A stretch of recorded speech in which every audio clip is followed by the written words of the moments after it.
Good morning, guys. The second topic that I want to discuss is nutrition, and generally my recommendations as far as what to do in terms of nutrition during the lockdown period. There's kind of two stances to it. I should start by disclaiming that everything is always going to be individual dependent, so it's always going to be based on your own goals. And your own individual situation in terms of body composition, where you currently are, how long you've been training, that kind of stuff. But I can make some general recommendations that will help you kind of choose what you should be doing during this lockdown period.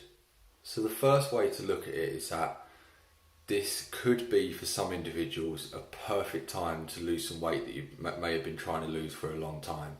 There's much less distractions at the minute.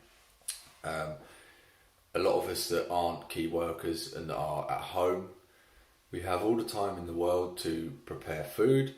There's not the option to go out and eat and socialise with friends. That's off the table now, which can make things a lot more difficult, having to balance your diet or fit your diet into a social life. It can be done. It requires flexibility and it requires the knowledge to do that, but it will be a lot easier to not even have that temptation in the first place. So essentially the point that I'm making is that we're in a perfect position where we can control all of the variables that we need to control in order to lose weight without having the distractions that we would normally have in our day-to-day life.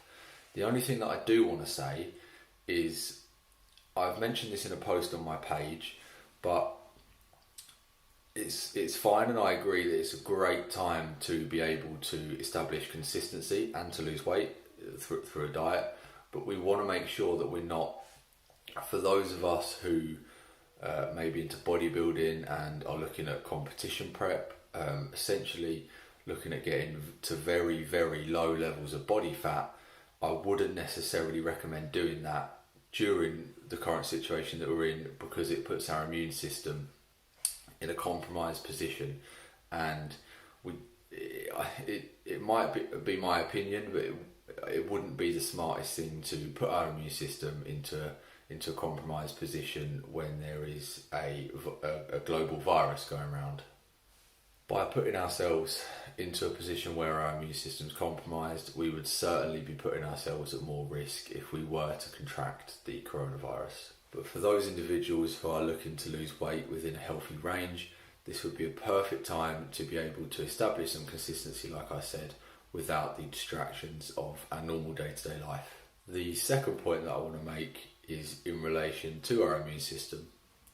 Now, it would be a smart thing to do during this current situation to make sure that we're getting enough micronutrients, which generally most of us lack in. A variety of fruits and vegetables, the more the better, obviously, to a certain extent. More specifically, vitamin C, vitamin B6 and vitamin E are generally the vitamins that contribute towards immune system function. There is a whole list of foods that contain those vitamins. I'm not going to list them all, but all of those vitamins are found in leafy green vegetables. So if you're making sure you're eating plenty of broccoli, kale, spinach, things along those lines, then you will be covered in terms of ensuring that you're getting the micronutrients that you need in order to give your immune system the best chance possible. And finally, so I've discussed being in a deficit and trying to lose weight. I now just want to finish by discussing when I would recommend being in a surplus. So trying to put yourself in a position where you're in a surplus of calories, so you are essentially gaining weight. Okay, so for those individuals who are wanting to maintain as much muscle as possible, if not look to gain muscle, which I'm going to be covering in my next talk, what kind of realistic expectations we can expect to have in terms of our ability to gain muscle with limited equipment. But I'll go into more depth in that in the next video. For those individuals, we're going to want to be in a surplus, in my opinion. We're going to want to give ourselves every chance of holding on to that tissue, especially focusing on making sure that we're getting adequate protein intake. As we know, the benefits of protein are to help repair and recover from our training, We want to put ourselves in the position that we are ensuring that we're in a surplus of calories and that we've got an adequate protein intake to support our training.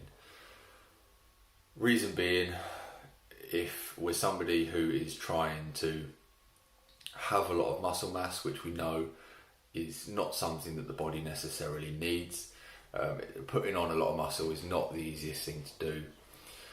To put ourselves into a deficit or a prolonged deficit, at least where we're looking to get quite lean and lose a lot of body weight, if we've got limited equipment and we've only got a band, for example, it's quite unlikely that we would be able to hold on to as much muscle tissue as we'd like if we were in quite a harsh deficit. So my recommendation for those of us who are looking to maintain as much muscle or trying to grow muscle in this phase, I would definitely look to be in a surplus, and a lot of individuals who may cut during the summer months, that might have to be given a miss this year if you want to hold on to your hard-earned muscle.